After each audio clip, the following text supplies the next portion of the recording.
ನಮಸ್ಕಾರ ವೀಕ್ಷಕರೇ, ನಿಮ್ಮೆಲ್ಲರಿಗೂ ಅಕ್ಷರ ಭವಿಷ್ಯ ಕಾರ್ಯಕ್ರಮಕ್ಕೆ ಸ್ವಾಗತ.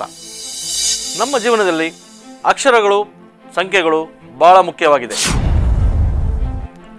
ಸಂಖ್ಯಾಶಾಸ್ತ್ರ ಪ್ರಕಾರ ಹೆಸರಿಟ್ಟುಕೊಂಡರೆ ನಿಮಗೆ ಅದೃಷ್ಟ ಕೂಡಿ ಬರುತ್ತದೆ. ಹೆಸರೇ ನಮ್ಮ ಜೀವನದ ಉಸಿರು. ಅದೃಷ್ಟದ ಹೆಸರೇ ನಿಮ್ಮ ಜೀವನದ ಯಶಸ್ಸಿಗೆ ಮೂಲ. ನಿಮ್ಮ ಮಕ್ಕಳ ಒಳ್ಳೆಯ ಭವಿಷ್ಯಕ್ಕೆ ಅದೃಷ್ಟದ ಹೆಸರು, ನಿಮ್ಮ ವ್ಯಾಪಾರದ ಯಶಸ್ಸಿಗೆ ಅದೃಷ್ಟದ ಹೆಸರು, ಇವೆಲ್ಲ ನಿಮ್ಮ ಗೊಂದಲದಲ್ಲಿದೆಯೇ? ಮನುಷ್ಯ ಹುಟ್ಟುವಾಗ ಉಸಿರಿರುತ್ತೆ, ಹೆಸರಿರೋದಿಲ್ಲ. ಆದರೆ ಜೀವ ಹೋದಾಗ ಹೆಸರಿರುತ್ತೆ, ಉಸಿರಿರಲ್ಲ. ಆ ಅದೃಷ್ಟದ ಹೆಸರು ನಿಮ್ಮದಾಗಿದೆಯೇ? ಇದಕ್ಕೆಲ್ಲ ಪರಿಹಾರ ಒಂದೇ, ಅಕ್ಷರ ಭವಿಷ್ಯ ವೀಕ್ಷಿಸಿ. ಪ್ರತಿ ಶುಕ್ರವಾರ ಸಂಜೆ 7 ಗಂಟೆಗೆ ನಾನು ನಿಮ್ಮೊಂದಿಗೆ ಇರ್ತೀನಿ. ಕರೆ ಮಾಡಿ ನಿಮ್ಮ ಸಮಸ್ಯೆಗಳಿಗೆ ಪರಿಹಾರ ಕಂಡುಕೊಳ್ಳಿ. ಇವ್ರು ಸ್ವಲ್ಪ ಡೈರೆಕ್ಟಾಗಿ ಮಾತಾಡ್ತಾರೆ, ಡೈರೆಕ್ಟಾಗಿ ಮುಖದ ಮೇಲೆ ಹೊಡೆದಂಗೆ ಹೇಳ್ಬಿಡ್ತಾರೆ, ಮುಚ್ಚು ಮರೆ ಇರಲ್ಲ, ಮತ್ತು ಮನಸ್ಸಲ್ಲಿ ಒಂದಿಟ್ಕೊಂಡು ಇನ್ನೊಂದು ಮಾತಾಡೋಕ್ಕೆ ಬರೋದಿಲ್ಲ, ಅವರಿಗೆ ನಾಟಕ ಮಾಡ್ಲಿಕ್ಕೆ ಬರಲ್ಲ. ಸೊ ಇದರಿಂದ ಏನಾಗುತ್ತೆ, ಇವರು ಸ್ವಲ್ಪ ನಿಷ್ಠುರಗಳು ಜಾಸ್ತಿ ಆಗಿಬಿಡುತ್ತೆ. ಮನೆಯಲ್ಲಾಗ್ಬೋದು, ಅಥವಾ ಫ್ರೆಂಡ್ಸ್ ಆಗ್ಬೋದು, ಅಥವಾ ರಿಲೇಟಿವ್ಸ್ ಆಗ್ಬೋದು. ಯಾಕಂದರೆ ಅಯ್ಯೋ ಇವ್ರು ಬಿಡಪ್ಪ ಅಂತ ಹೇಳೋವಂಥ ಡೇಟ್ ಇದು.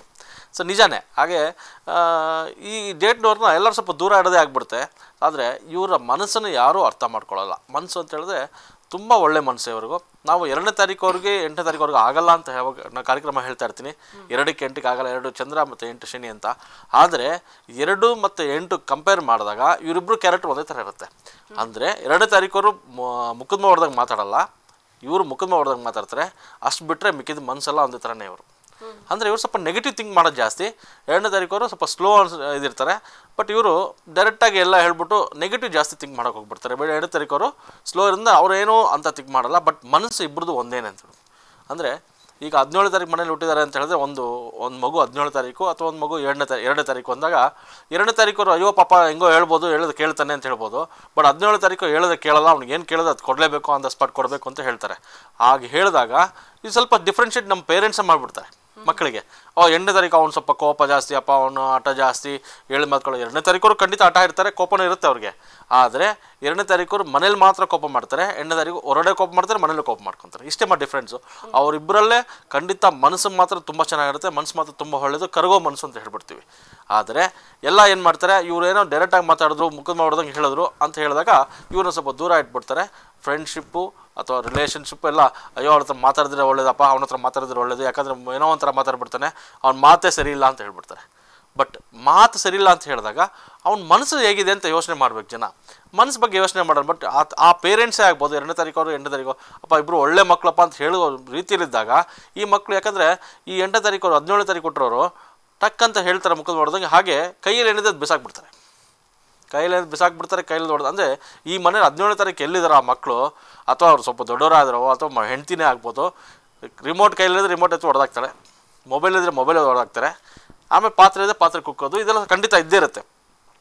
ಅಲ್ಲೇ ಸ್ವಲ್ಪ ಇವ್ರು ನಿಷ್ಠುರಗಳಾಗೋದು. ಅಲ್ಲೇ ಅವ್ರ ಮನೆಯವರು ಅವ್ರು ಬೇಕಾದವ್ರಿಗೆ ಮಾತ್ರನೇ ಅವ್ರನ್ನ ಅಯ್ಯೋ ಬೇಡಪ್ಪ ಇವ್ರ ಹತ್ರ ಮಾತಾಡಿದ್ರೆ ಒಳ್ಳೇದಪ್ಪ, ಮನೆಗೆ ಹೋದರೆ ಬೇಗ ಹೋದರೆ ಸ್ವಲ್ಪ ತೊಂದರೆ ಮಾಡ್ತಾರೆ, ಸ್ವಲ್ಪ ಲೇಟಾಗಿ ಹೋಗೋಣ ಅಂತ ಯೋಚನೆ ಮಾಡೋದು ಗಂಡಂದ್ರೆ ಇದ್ಬಿಡ್ತಾರೆ. ಹಲೋ ನಮಸ್ತೆ, ಹೇಳಿ ಯಾರು ಮಾತಾಡ್ತಿರೋದು? ರಶ್ಮಿ ಅಂತ ಹೇಳಿ ರಶ್ಮಿ. ಆನೆಕಲ್ಲಿಂದ ಕಾಲ್ ಮಾಡ್ತಿರೋದು. ಓಕೆ, ಯಾರ ಬಗ್ಗೆ ತಿಳ್ಕೊಬೇಕು ರಶ್ಮಿ? ನನ್ನ ಬಗ್ಗೆನೇ ತಿಳ್ಕೊಬೇಕಿತ್ತು. ಹೇಳಿ, ನಿಮ್ಮ ಡೇಟ್ ಆಫ್ ಬರ್ತ್ ಹೇಳಿ. 19/1/1998. ಸಮಯ ಬೆಳಗ್ಗೆ ಮಧ್ಯಾಹ್ನ 12:30. ಮಧ್ಯಾಹ್ನ 12:30. ಹಾಂ ಓಕೆ ರಶ್ಮಿ, ನಮ್ಮ ಕಾರ್ಯಕ್ರಮ ನೋಡ್ತಿರ್ತೀರಾ? ನೋಡ್ತಿರ್ತೀವಿ ಆವಾಗ ಫ್ರೀ ಸಿಕ್ತಾಗ. ಓಕೆ, ಸೊ ಹೇಗೆ ಅನ್ಸುತ್ತೆ ನಿಮಗೆ ನಮ್ಮ ಅಕ್ಷರ ಭವಿಷ್ಯ ಕಾರ್ಯಕ್ರಮ? ಚೆನ್ನಾಗಿ ಬರ್ತಿದೆ. ಓಕೆ ಮಾ, ಮಾತಾಡಿ, ಗುರುಗಳಿದ್ದಾರೆ, ಮಾತಾಡಿ. ಆಯ್ತು. ಹಲೋ, ನಮಸ್ಕಾರ ಗುರುಜಿ. ನಮಸ್ಕಾರಮ್ಮ. ರಶ್ಮಿ, ಹೇಳಿ. ರಶ್ಮಿ ಅವರಲ್ವಾ? ಹಾಂ, ಏನು ಪ್ರಶ್ನೆ ಕೇಳಿ ರಶ್ಮಿ ನಿಮ್ಮದು? ನಾನು ಓದಿನ ಬಗ್ಗೆ ಕೇಳಬೇಕಿತ್ತು. ಓದಿನ ಬಗ್ಗೆ ಕೇಳಬೇಕು. ಲಾಸ್ಟ್ ಟೈಮ್ ಕಾಲ್ ಮಾಡಿದಾಗ ಓಕೆ, ನಾನು ಮಾತಾಡಿದ್ದೆ ನಿಮ್ಮ ಜೊತೆ. ಓಕೆ. ಅದಂದು ನನ್ನ ಹೆಸರು ರಶ್ಮಿ ಅಂತ. ಆದ್ರೆ ನನ್ನ ಜಾತಕದ ಪ್ರಕಾರ ನನ್ನ ಹೆಸರು ಬರೋದು ಪಾಯಿಂದ, ಆದ್ರೆ ನಂಗೆ ರಶ್ಮಿ ಅಂತ ಇಟ್ಟಿದ್ದಾರೆ. ಓಕೆ, ಅದರಿಂದ ಏನಾದ್ರು ಪ್ರಾಬ್ಲಮ್ ಇದೆಯಾ ಅಥವಾ ಚೇಂಜ್ ಮಾಡ್ಕೋಬೇಕಾ ಹೆಸರು? ಈಗ ರಶ್ಮಿ ಅಂತ ಹೆಸರಲ್ಲಿ ಏನು ತೊಂದರೆ ಇದೆ ಅಂತ ಹೇಳ್ಬಿಡ್ತೀನಿ. ಇವಾಗ ಪಾಯಿಂದ ಹೆಸರಿಟ್ಟು ಪಾಯಿಂದ ಬೇಡ ಅಂತ ಹೇಳ್ತೀವಿ, ರಶ್ಮಿಯಿಂದ ಏನು ತೊಂದರೆಗಳಿದೆ ಅಂತ ಹೇಳ್ಬಿಡ್ತೀನಿ. ನೀವು ಎಜುಕೇಶನ್ ಚೆನ್ನಾಗಿ ಮಾಡ್ತಾ ಇದ್ದೀರಾ, ಬಟ್ ಆದ್ರೂ ನಿಮ್ಗೆ ರಿಸಲ್ಟ್ಸ್ ಇಲ್ಲ ಅಲ್ವಾ? ಸೊ ಅದು ಮೊದಲು ನಿಮ್ಮ ರಾಶಿ ನಕ್ಷತ್ರ ಏನು ಕನ್ಫರ್ಮ್ ಮಾಡ್ಬಿಡ್ತೀನಿ. ನಿಮ್ಮ ರಾಶಿ ಕನ್ಯಾ ರಾಶಿ, ಹಸ್ತ ನಕ್ಷತ್ರ, ಮೇಷ ಲಗ್ನದಲ್ಲಿ ಹುಟ್ಟಿದ್ದೀರಾ ಅಲ್ವಾ? ಸೊ ಈ ರಶ್ಮಿ ಅಂತ ಹೆಸರು ಏನು ಮಾಡಿದ್ರೆ, ರಶ್ಮಿ ಅಂದ್ರೆ 16 ಬರುತ್ತೆ, 16 ಬಂದ ತಕ್ಷಣ ಯಾರ ಮಾತು ಕೇಳೋಕ್ಕಾಗಲ್ಲ ನೀವು. ನಿಮ್ಮದೇ ನಡಿಬೇಕು, ನಿಮ್ಮದೇ ಆಗಬೇಕು ಅಂತಿರುತ್ತೆ.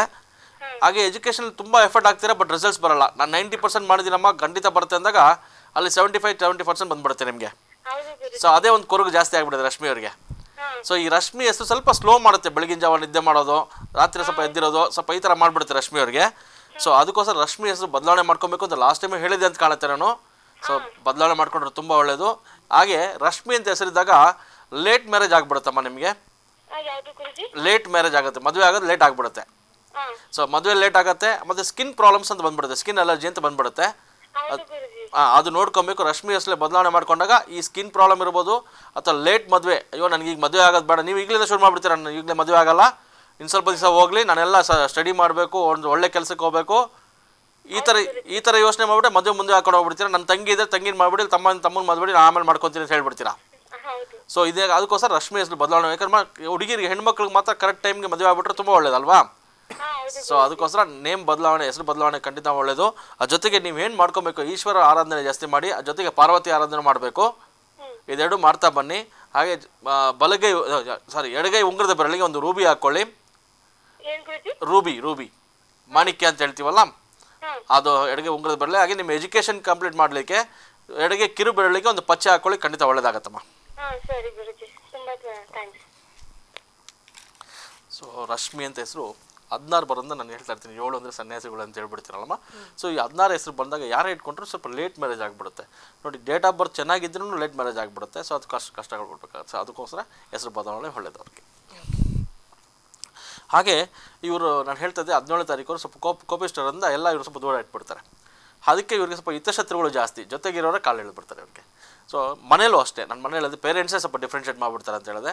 ಸೊ ಆದರೆ ಈ ಹಿತಶತ್ರುಗಳು ಬಂದ ತಕ್ಷಣ ಇವರಿಗೆ ಒಂದು ಜಾಗದಾಗ ಕೆಲಸ ಮಾಡ್ತಾಯಿದ್ರೆ ಅಥವಾ ಒಂದು ಹಾಸ್ಟೆಲ್ ಇದೆ ಅಂತೇಳಿ ಆ ಹಾಸ್ಟೆಲ್ ಬಿಡಬೇಕಾಗುತ್ತೆ, ಹಾಗೆ ಕೆಲಸನೂ ಬಿಡಬೇಕಾಗತ್ತೆ. ಯಾಕೆಂದರೆ ಇನ್ನೊಬ್ರು ಇವ್ರನ್ನ ಹೀಯಾಳಿಸಿ ಮಾತಾಡೋದು, ಬಟ್ ಕೆಲಸದಲ್ಲಿ ಮಾತ್ರ ಪಕ್ಕಾ ಇರ್ತಾರೆ. ಓದೋದ್ರಲ್ಲೂ ತುಂಬ ಚೆನ್ನಾಗಿರುತ್ತೆ, ಬಟ್ ರಿಸಲ್ಟ್ಸ್ ಬರೋಲ್ಲ. ಯಾಕೆಂದರೆ ಇವ್ರಿಗೆ ಈ 17ನೇ ತಾರೀಕು ಹುಟ್ಟಿರೋರಿಗೆಲ್ಲ BRK ಈ ಹೆಸರುಗಳಿಂದ ಬಂದ್ಬಿಡುತ್ತೆ. ಹೆಸರುಗಳು ಬಂದ್ಬಿಟ್ಟಾಗ ಸ್ವಲ್ಪ ಆಪೋಸಿಟ್ ಹೆಸರಿಂದ ಸ್ವಲ್ಪ ಕಷ್ಟನೇ ಪಟ್ಬಿಡ್ತಾರೆ, ತುಂಬ ಕಷ್ಟ ಮಾಡ್ತಾರೆ. ಮನೆ ಬಿಟ್ಟು ಹೋಗಬೇಕಾಗ್ಬೋದು. ಗಂಡು ಮಕ್ಕಳಾದರೆ ನಾನು ಮನೆ ಬಿಟ್ಟು ಹೋಗ್ಬಿಡ್ತೀನಿ, ನಾನು ಸೂಸೈಡ್ ಮಾಡ್ಕೊಂಬಿಡ್ತೀನಿ, ನನಗೆ ಇಷ್ಟ ಇಲ್ಲ ಜೀವನನೇ, ಇದೆಲ್ಲ ಸ್ವಲ್ಪ ಹೇಳೋದು ಜಾಸ್ತಿ. ಹಾಗೆ 17ನೇ ತಾರೀಕು ಹೆಣ್ಮಕ್ಳು ಮದುವೆ ಆದಮೇಲೆ ನನಗೆ ಮದುವೆಗೆ ಮೊದಲು ಹೇಗೋ ಚೆನ್ನಾಗಿದೆ, ಮದುವೆ ಆದಮೇಲೆ ಕಷ್ಟಗಳು ಬಂತು ಅಂತ ಹೇಳಿದ್ರೆ ಖಂಡಿತ ಆಗುತ್ತೆ. ಯಾಕಂದರೆ ಮದುವೆ ವಯಸ್ಸಲ್ಲಿ ಸ್ವಲ್ಪ ಮೋಸ ಹೋಗ್ಬಿಡ್ತಾರೆ. ಮೋಸ ಅಂತ ಹೇಳಿದ್ರೆ ಈ ಲವ್ ಮ್ಯಾರೇಜ್ ಮಾಡ್ಕೊಳ್ಳೋದು ಹೆಚ್ಚಿರುತ್ತೆ, ಅದರಲ್ಲೂ ಮೋಸ ಹೋಗ್ತಾರೆ. ಹೆಚ್ಚು ಮೋಸ ಹೋದಾಗ ಏನಾಗುತ್ತೆ ಇವರಿಗೆ, ಖಂಡಿತ ನನಗೆ ಜೀವನನೇ ಬೇಡ ಅಂತ ಹೇಳೋದು. ಹಾಗೆ 17ನೇ ತಾರೀಕು ಕೊಟ್ಟರು ಸ್ವಲ್ಪ ಸನ್ಯಾಸತ್ವ ಕೂಡ ತೊಗೊಂಡ್ಬಿಡ್ತಾರೆ. ನನಗೆ ಬೇಡ, ನಮ್ಮ ಮದುವೆನೇ ಬೇಡ ನನ್ನ ಮುಂದೆ. ಯಾಕೆಂದರೆ 1+7 ಇರೋದ್ರಿಂದ 1 ಸೂರ್ಯ 7 ಕೇತು ಎಲ್ಲಿ ಬಂದುಬಿಡುತ್ತೋ ಅಲ್ಲಿ ಸ್ವಲ್ಪ ಲೇಟ್ ಮ್ಯಾರೇಜ್ ಅಂತ ಹೇಳ್ತೀವಿ. 7 ಬಂದಾಗ ಲೇಟ್ ಮ್ಯಾರೇಜ್ ಅಂದಾಗ ಖಂಡಿತ ಇವರಿಗೆ ಮ್ಯಾರೇಜ್ ಇದ್ದರೆ ಸ್ವಲ್ಪ ಮೋಸ ಹೋಗೋದಿದೆ. ಅದಕ್ಕೋಸ್ಕರ ಈ ಪೇರೆಂಟ್ಸ್ ಏನು ಮಾಡಬೇಕು, ಈ ಮಕ್ಕಳು 17ನೇ ತಾರೀಕು ಇರೋ ಮಕ್ಕಳಿಗೆ ಯಾರಾದರೂ ಅದು ಅವರಿಗೆ ಆದಷ್ಟು ಬೇಗ ಅವರು ಏನು ಆಸೆ ಇದೆಯೋ ಅಥವಾ ಎಜುಕೇಷನ್ ಇದೆಯೋ ಸಪೋರ್ಟ್ ಮಾಡಿ. ಸ್ವಲ್ಪ ಕೋಪಿಸ್ಟಾದ್ರೂ ಸ್ವಲ್ಪ ಸಪೋರ್ಟ್ ಮಾಡ್ಕೊಂಡು ಬಂದರೆ ಖಂಡಿತ ಒಳ್ಳೆಯದು. ಆ ಮಕ್ಕಳಿಗೆ ಫಸ್ಟಿಂದನೇ ಹೇಳ್ಕೊಬರ್ಬೇಕು, ನೀವು ಕೋಪ ಮಾಡ್ಕೊಳ್ಳೋದ್ರಿಂದ ಖಂಡಿತ ತಪ್ಪು, ಇನ್ನೊಬ್ಬರು ನಿಮ್ಮ ನಿಷ್ಠ ಮಾಡ್ಕೊಂಡ್ಬಿಡ್ತಾರೆ. ಈ ಥರ ಸ್ವಲ್ಪ ತಿಳಿ ಹೇಳ್ತಾ ಬಂದರೆ ಖಂಡಿತ ತುಂಬ ಚೆನ್ನಾಗಿರ್ತಾರೆ ಅಂತ. ಹಲೋ ನಮಸ್ತೆ. ಹಲೋ ನಮಸ್ತೆ, ಹೇಳಿ, ಯಾರು ಮಾತಾಡ್ತಿರೋದು? ಮೇಡಮ್ ನಮ್ಮ ಹೆಸರು ವಿನಯ್ ಅಂತ. ಹೇಳಿ ವಿನಯ್. ಮೇಡಮ್ ನಮ್ಮ ವೈಫ್ ಬಗ್ಗೆ ಕೇಳಬೇಕಿತ್ತು. ನಿಮ್ಮ ವೈಫ್ ಹೆಸರು, ಡೇಟ್ ಆಫ್ ಬರ್ತ್, ಹುಟ್ಟಿದ ಸಮಯ ಹೇಳಿ. ಮೇಡಮ್ ಸ್ವಲ್ಪ ಸೌಂಡ್ ಕ್ಲಿಯರ್ ಇಲ್ಲ ಮೇಡಮ್. ನಿಮ್ಮ ಡೇಟ್ ಆಫ್ ಬರ್ತ್, ಹುಟ್ಟಿದ ಸಮಯ ಎಲ್ಲ ಹೇಳಿ. ಮೇಡಮ್ ನಮ್ಮ ವೈಫ್ ಹೇಳ್ತೀನಿ. ನಮ್ಮ wife date of birth 17th October 1982. ಹೆಸರು ಎಲಿಜಬೆತ್ ಅಂತ. ಓಕೆ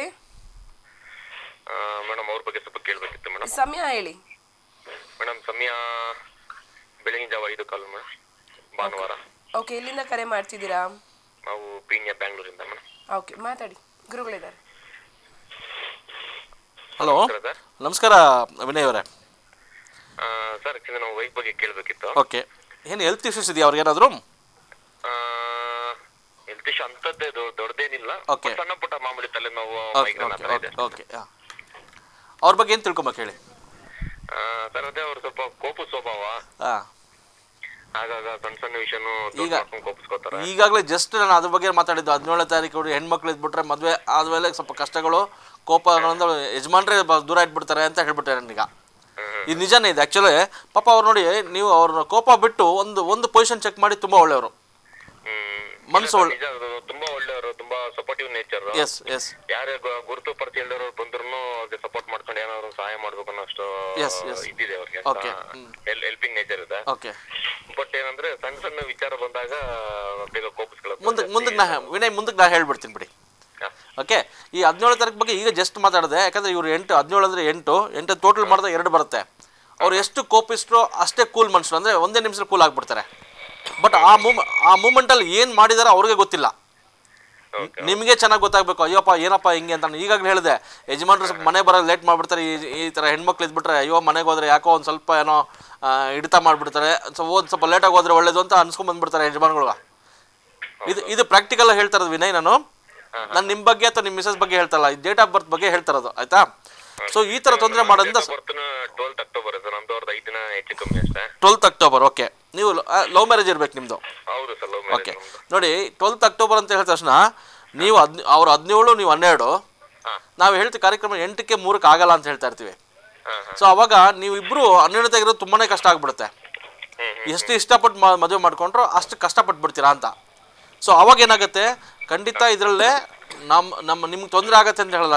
ಡೇಟ್ ಆಫ್ ಬರ್ತ್ ಚೆನ್ನಾಗಿಲ್ಲ ಅಂದ್ರೆ ನೇಮಲ್ಲಿ ಮ್ಯಾಚ್ ಮಾಡ್ಬೋದು. ಈಗ ವಿನಯ್ ಅಂತ ಹೆಸರಿಟ್ಕೊಂಡಿದ್ದೀರಾ ನೀವು, ವಿನಯ್ ಅಂದರೆ ವಿ ಇಂದ ಆಗುತ್ತೆ, ನೀವು 12ನೇ ತಾರೀಕು ಕೊಟ್ಟಿರೋದು. ಸೊ ವಿಗೆ 12ಕ್ಕೆ 3ಕ್ಕೆ 6ಕ್ಕೆ ಆಗಲ್ಲ ಅಂದಾಗ ವಿ ಇಂದ 6 ಬರುತ್ತೆ.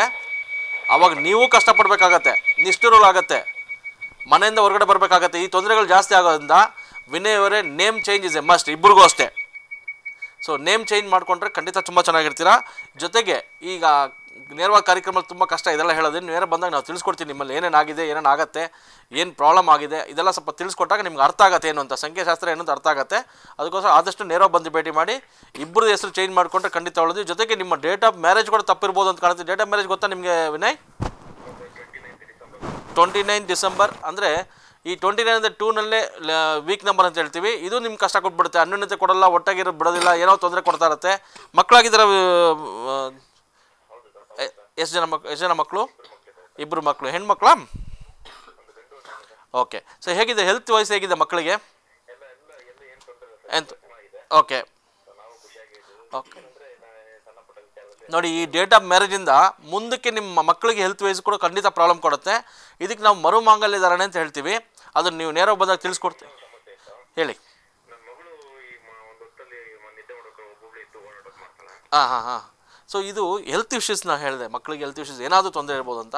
ನೋಡಿ, ಇದು ಹೆಲ್ತ್ ಇಶ್ಯೂ ಸುಮ್ಮನೆ ನೋಡೋದ್ರಿಂದ ಅದು ಹೆಲ್ತ್ ಪ್ರಾಬ್ಲಮ್, ಡಾಕ್ಟರ್ ತಗೊಂಡು ಹೋಗೋದು, ಅನ್ನೆಸರಿ ಸುಮ್ಮನೆ ದುಡ್ಡು ಖರ್ಚು ಮಾಡೋದೆಲ್ಲ ಖಂಡಿತ ಆಗುತ್ತೆ. ಇದಕ್ಕೆ ನಾವೇನು ಹೇಳ್ತೀವಿ, ಮರುಮಾಂಗಲ್ಯ ಧಾರಣೆ. ಡೇಟ್ ಆಫ್ ಮ್ಯಾರೇಜ್ ಚೆನ್ನಾಗಿಲ್ಲ, ಮರುಮಾಂಗಲ್ಯ ಧಾರಣೆ ಮಾಡ್ಕೊಳ್ಬೇಕು ಅಂತ ಹೇಳ್ತೀವಿ. ನವಂಬರ್ ಮಂತಲ್ಲೇ ಮರುಮಾಂಗಲ್ಯ ಧಾರಣೆ ಅಂತೆ. ಸೊ ಇದ್ರ ಬಗ್ಗೆ ತಿಳಿಸ್ಬೇಕು ಅಂತ ನೇರ ನಮ್ಮ ಆಫೀಸ್ ಬಂದು ಭೇಟಿ ಮಾಡೋದು ತಿಳಿಸ್ಕೊಡ್ಬೋದು, ಅಥವಾ ಆಫೀಸ್ ಫೋನ್ ಮಾಡಿ ಕೇಳ್ಕೊಂಡ್ರೆ ಅವ್ರು ತಿಳ್ಕೊಡ್ತಾರೆ. ಖಂಡಿತ ಮಾಡ್ಕೊಂಡ್ರೆ ತುಂಬ ಒಳ್ಳೆಯದು ಇವರಿಗೆ. ಓಕೆ, 17ನೇ ತಾರೀಕು ಬಗ್ಗೆ ತಿಳಿಸ್ತಾ ಇದ್ದೀವಿ ನೋಡಿ. ಈಗಾಗಲೇ 17ನೇ ತಾರೀಕು ಅಂತ ಹೇಳಿ ಹೆಣ್ಮಕ್ಳು, ಗಂಡಸರು ಸ್ವಲ್ಪ ಮನೆಗೆ ಬರೋದು, ಅಯ್ಯೋ ಬೇಗ ಹೋಗ್ಬಿಟ್ರೆ ಏನೋ ಒಂದು ಮಾತಾಡ್ತಾಳೆ, ಏನೋ ಒಂದು ಕಿರಿಕ್ ಮಾಡ್ತಾಳೆ ಅಂತ ಹೇಳ್ಬಿಟ್ಟು ಸ್ವಲ್ಪ ಲೇಟಾಗಿ ಹೋಗೋರು ತುಂಬ ಜನ ಇದ್ದಾರಮ್ಮ. ಅದು ಹೇಳಿದ ತಕ್ಷಣ ನೀವು 17ನೇ ತಾರೀಕು ವಿನಯ್ ಫೋನ್ ಮಾಡಿದ್ರು. ನೋಡಿ, ಅವರು ಅಷ್ಟೇ 17 ಇಷ್ಟಪಟ್ಟು ಮದುವೆ ಆಗಿದ್ದಾರೆ. ಬಟ್ ಇಬ್ಬರು ಆಪೋಸಿಟ್ ಡೇಟ್ ಇರೋದ್ರಿಂದ ಆ ನೇಮು ಮ್ಯಾಚ್ ಆಗದಿರೋದ್ರಿಂದ ಕಷ್ಟಗಳು ಅನುಭವಿಸ್ಬಿಡ್ತಾರೆ. ಸಪ್ರೇಷನ್ ಆಗೋ ಚಾನ್ಸಸ್ಸು ಹೆಚ್ಚು ಬಂದ್ಬಿಡುತ್ತೆ. ಅದಕ್ಕೋಸ್ಕರ 2 ಮಕ್ಕಳಿದ್ದಾರೆ, ಗಂಡ ಹೆಂಡತಿ ಇದ್ದಾರೆ, ಇಬ್ಬರು 4 ಜನ ಚೆನ್ನಾಗಿರ್ಬೇಕು ಅಂದರೆ ನಾನು ಹೇಳಿದ್ದು ಫಾಲೋ ಮಾಡ್ಕೊಳ್ಳಿ, ಖಂಡಿತ ಒಳ್ಳೆಯದಾಗತ್ತೆ ಅವ್ರಿಗೆ. ಹಾಗೆ ಇವ್ರು ಸ್ವಲ್ಪ ಕಮೆಂಟ್ ಮತ್ತು ಆರ್ಡ್ರಿಗೆ ಮಾಡಿ ಅಕ್ಕಪಕ್ಕದಲ್ಲಿ ಇರ್ತಾರೋ ಅವ್ರಿಗೆಲ್ಲ ಸ್ವಲ್ಪ ಕಮೆಂಟ್ ಮಾಡ್ತಾನೆ ಇರ್ತಾರಮ್ಮ. ಯಾರ್ಯಾಬೋದು ನಾನು ಹೇಳಿದ್ದು ಸ್ವಲ್ಪ ಕೇಳಬೇಕು ಅಂದ್ಕೊಳ್ತಾರೆ. ಸೊ ಅದು ಯಜಮಾನ್ರಾಗ್ಬಿಟ್ರದ್ದು ಕಷ್ಟನೇ. ಯಜಮಾನ್ರೆ ಕಂಟ್ರೋಲ್ ಮಾಡ್ಕೊಬೇಕು. ಅಯ್ಯೋ ನಾನೇ ಅಡ್ಜಸ್ಟ್ ಆಗ್ಬಿಟ್ಟು ಹೋಗ್ಬಿಟ್ಟಪ್ಪ ಅಂತ ಹೇಳ್ಕೊಂಡ್ರೆ ಖಂಡಿತ ಒಳ್ಳೇದು. ಯಾರೋ ಒಬ್ಬರು ಅಡ್ಜಸ್ಟ್ ಆಗಬೇಕು. ಫ್ಯಾಮಿಲಿ ಲೈಫಲ್ಲಿ ಯಾರೋ ಒಬ್ಬರು ಅಡ್ಜಸ್ಟ್, ಇಬ್ಬರು ಜೋರಿದ್ದಾರೆ ಅಂದರೆ ಕಷ್ಟ ಆಗಿಬಿಡುತ್ತೆ. ಸೊ ಆವಾಗ ಏನಾಗುತ್ತೆ, ಸ್ವಲ್ಪ ಅಡ್ಜಸ್ಟ್ ಮಾಡ್ಕೊಂಡು ಹೋದಾಗ ಫ್ಯಾಮಿಲಿ ಲೈಫ್ ಚೆನ್ನಾಗಿರುತ್ತೆ. ಈ ಜೊತೆಗೆ ನಾವು ಏನು ಹೇಳ್ತೀವಿ ಅಂದರೆ, ಇಬ್ಬರು ಹೆಸರು ಮ್ಯಾಚಿಂಗ್ ಆಗಿಬಿಟ್ರೆ ಖಂಡಿತ ಡೇಟ್ ಆಫ್ ಬರ್ತ್ನ ಯಾರು ಕರೆದು ನೀನು 17ನೇ ತಾರೀಕು ಬಾಪ ಇಲ್ಲ ಅಂತ ಕರೀದಿಲ್ಲ, ನಿಮ್ಮ ಹೆಸರು ಏನಿದೆ ಅಂತ ಅದೇ ಕರೀತಾರೆ. ಸೊ ಹೆಸರು ಮ್ಯಾಚ್ ಆಗಿಬಿಟ್ರೆ ಖಂಡಿತ ಇವರಿಗೆ, ಯಾಕಂದರೆ ಹೆಸರು ವೈಬ್ರೇಷನ್ ತುಂಬ ಪ್ಲಸ್ ಇರುತ್ತೆ. ಹೆಸರು ಎಷ್ಟು ಚೆನ್ನಾಗಿರುತ್ತೋ ಗಂಡ ಹೆಂಡ್ತಿನೂ ಅಷ್ಟು ಲೈಫಲ್ಲಿ ಚೆನ್ನಾಗಿರ್ತಾರೆ. ಹಲೋ, ನಮಸ್ತೆ ಅಮ್ಮ, ಹೇಳಿ, ಯಾರು ಮಾತಾಡ್ತಿರೋದು? ನಾಗಲಕ್ಷ್ಮಿ ಅಂತ, ಮೈಸೂರಿಂದ. ಹೇಳಿ ನಾಗಲಕ್ಷ್ಮಿ, ಯಾರ ಬಗ್ಗೆ ತಿಳ್ಕೊಬೇಕು? ನನ್ನ ದೊಡ್ಡ ಮಗಳು ಶ್ರುತಿ ಶಾಸ್ತ್ರಿ ಅಂತ. ಓಕೆ, ಹೇಳಿ ಶ್ರುತಿ. ಅವನ date of birth 21/7/1999. 21/11 21/7 July 7. Okay 1999. Okay, ಸಮಯ ಬೆಳಗ್ಗೆ 9:16. 9:16 ಬೆಳಗ್ಗೆ. ಓಕೆ ಅಮ್ಮ, ಮಾತಾಡಿ, ಗುರುಗಳಿದ್ದಾರೆ, ಮಾತಾಡಿ. ಹಲೋ, ನಮಸ್ಕಾರ ಗುರುಜಿ. ನಮಸ್ಕಾರಮ್ಮ, ಹೇಳಿಮ್ಮ, ಏನು ಪ್ರಶ್ನೆ ನಿಮ್ಮ ಶ್ರುತಿ ಬಗ್ಗೆ? ನನ್ನ ಮಗಳು ಏನು ಓದ್ತಾಳೆ ಅಂತ ತಿಳ್ಕೊಬೇಕು. ಓಕೆ, ಎಜುಕೇಷನ್ ವೈಸ್ ಚೆನ್ನಾಗಿದೆ, ಬಟ್ ಎಜುಕೇಷನ್ ಬ್ರೇಕ್ ಆಗೋ ಚಾನ್ಸಸ್ ಇದೆ ಅಮ್ಮ. ಏನು ಮಾಡ್ತಿದ್ದಾರೆ ಈಗ ಅವರು? 10th standard. ನೋಡಿ, ಎಜುಕೇಷನ್ ವೈಸ್ ಚೆನ್ನಾಗಿದೆ, ಇಂಟ್ರೆಸ್ಟ್ ತುಂಬ ಚೆನ್ನಾಗಿದೆ ಅವಾಗೆ, ಬಟ್ ಎಷ್ಟು ಅಫೆಕ್ಟ್ ಆಗ್ತಾರೋ ಅಷ್ಟು ಬರ್ತಾ ಇಲ್ಲ ರಿಸಲ್ಟ್ಸು.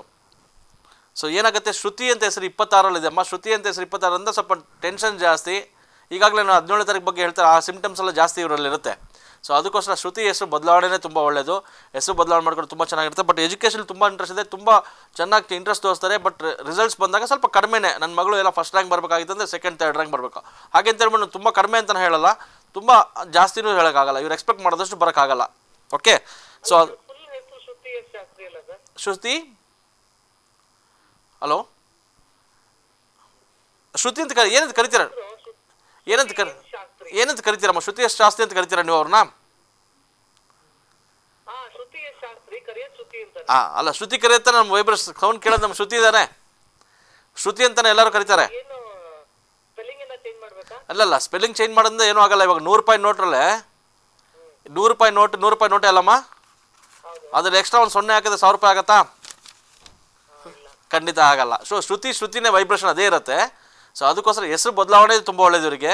ಬಟ್ ಏನಂದರೆ ಇವ್ರ ಎಜುಕೇಷನ್ ತುಂಬ ಚೆನ್ನಾಗಿ ನೋಡಿ, ಎಜುಕೇಷನ್ ಯಾವಾಗ ಬೇಕಾದ್ರೂ ಬ್ರೇಕ್ ಆಗ್ಬೋದು. ನೀವು ಎಕ್ಸ್ಪೆಕ್ಟೇಷನ್ ತುಂಬ ಇಟ್ಕೊಂಡಿದ್ದೀನಿ, ನಿಮ್ಮ ಮಗಳು ತುಂಬ ಚೆನ್ನಾಗಿ ಓದ್ಬೋದು, ತುಂಬ ಚೆನ್ನಾಗಿ ಓದ್ತಾಳೆ ಅಂತ, ಅವಳ ಎಫರ್ಟ್ ತುಂಬ ಚೆನ್ನಾಗಿದೆ. ಅದು ಅಷ್ಟೇ ರಿಸಲ್ಟ್ ಬರಬೇಕು ಅಂದರೆ ಕಷ್ಟ. ಅಷ್ಟೇ ರಿಸಲ್ಟ್ ಬರಬೇಕು. ಓಕೆ, ಸೊ ಅದು ಎಕ್ಸ್ಪೆಕ್ಟೇಷನ್ ತಕ್ಕಂತೆ ನಮ್ಗೆ ಬರಬೇಕು ಅಂದರೆ ನಾವು ಏನು ಮಾಡಬೇಕು ಅದು ಮಾಡ್ಕೊಳ್ಬೇಕಲ್ಲಮ್ಮ. ಸೊ ಇವಾಗ ಏನಾಗುತ್ತೆ, ಇವತ್ತು 21 ಈಗಾಗಲೇ ಹೇಳಿದ 12ನೇ ತಾರೀಕು ಅವರು 6ನೇ ಹೆಸರು ಇಟ್ಕೊಂಡಿದ್ದಾರೆ. 21ನೇ ತಾರೀಕು ಅವರು ಶ್ರುತಿ ಅಂದರೆ 26 ಅಂದರೆ 8ನೇ ಹೆಸರು ಇಟ್ಕೊಂಡಿದ್ದಾರೆ. 8ಕ್ಕೆ 3ಕ್ಕೆ ಆಗಲ್ಲ ಅಂತ ಹೇಳಿದೆ. ಯಾವಾಗ ನಮ್ಗೆ ಆಪೋಸಿಟ್ ಹೆಸರಿರುತ್ತೋ ಆ ಆಪೋಸಿಟ್ ತುಂಬ ಕಷ್ಟ ಆಗಿಬಿಡುತ್ತೆ. ಎಜುಕೇಷನ್ ಬ್ರೇಕು, ಮ್ಯಾರೇಜಲ್ ಲೈಫ್ ಪ್ರಾಬ್ಲಮ್ ಆಗಿಬಿಡುತ್ತೆ, ಹೆಲ್ತ್ ಇಶ್ಯೂಸ್ ಕೊಟ್ಬಿಡುತ್ತೆ. ಅದು ಖಂಡಿತ ಇದು ನೋಡ್ಕೊಳ್ಳಿ, ಹುಷಾರಾಗಿ ಮಾಡ್ಕೊಳ್ಳಿ. ನೇಮ್ ಬದಲಾವಣೆ ಒಳ್ಳೇದು ಇವ್ರಿಗೆ. ಹೆಸರು ಬದಲಾವಣೆ ಮಾಡ್ಕೊಂಡು ತುಂಬ ಒಳ್ಳೇದಮ್ಮ ಅವ್ರಿಗೆ. ಹೌದು, ನಕ್ಷತ್ರ ನೋಡಿ, ಈಗ ನಾನು ನಕ್ಷತ್ರ ನೋಡ್ಕೊಂಡು ಡೀಟೇಲ್ ಹೇಳೋಕ್ಕಾಗಲ್ಲ. ಡೇಟ್ ಆಫ್ ಬರ್ತ್ ನೋಡಿ, ನೇಮೇ ಮೇನ್ ಅವ್ರಿಗೆ ಕಷ್ಟ ಕೊಡ್ತಾರದು. ಈಗ ಇನ್ನು ಮುಂದಕ್ಕೆ ಕಷ್ಟ ಕೊಡೋದು ಹೆಸರೇ. ಶ್ರುತಿ ಅಂತ ಹೆಸರು ಕೊಂಡಿದ್ರೆ ಕಷ್ಟ ಆಗಿಬಿಡುತ್ತೆ, ಹುಷಾರಾಗಿರ್ಬೇಕು. ನೋಡಿ, ಹೆಸರು ಅಂದರೆ ಈ ಸಂಖ್ಯಾಶಾಸ್ತ್ರ ಅಂದರೆ ಕ್ಯಾಲ್ಕುಲೇಷನ್ ಇರೋದ್ರಿಂದ ಆನ್ಲೈನ್ ನನಗೆ ಹೆಸರು ಖಂಡಿತ ಕೊಡೋಕ್ಕಾಗ ಕಷ್ಟ. ಯಾಕಂದರೆ ನೀವು ಬಂದಾಗ ನಿಮ್ಮ ಹೆಸರು, ನಿಮ್ಮ ಯಜಮಾನ್ರ ಹೆಸರು, ನಿಮ್ಮ ಮಕ್ಕಳ ಹೆಸರು, ಎಲ್ಲರ ಹೆಸರು ತೊಗೊಂಡು, ಎಲ್ಲ ಡೇಟ್ ಆಫ್ ಬರ್ತ್ ತೊಗೊಂಡು ಅವ್ರ ತಕ್ಕಂಥ ಹೆಸರು ಇವ್ರಿಗೆ ಎಲ್ಲರಿಗೂ ಮ್ಯಾಚ್ ಆಗಬೇಕ್ತಾನೆ.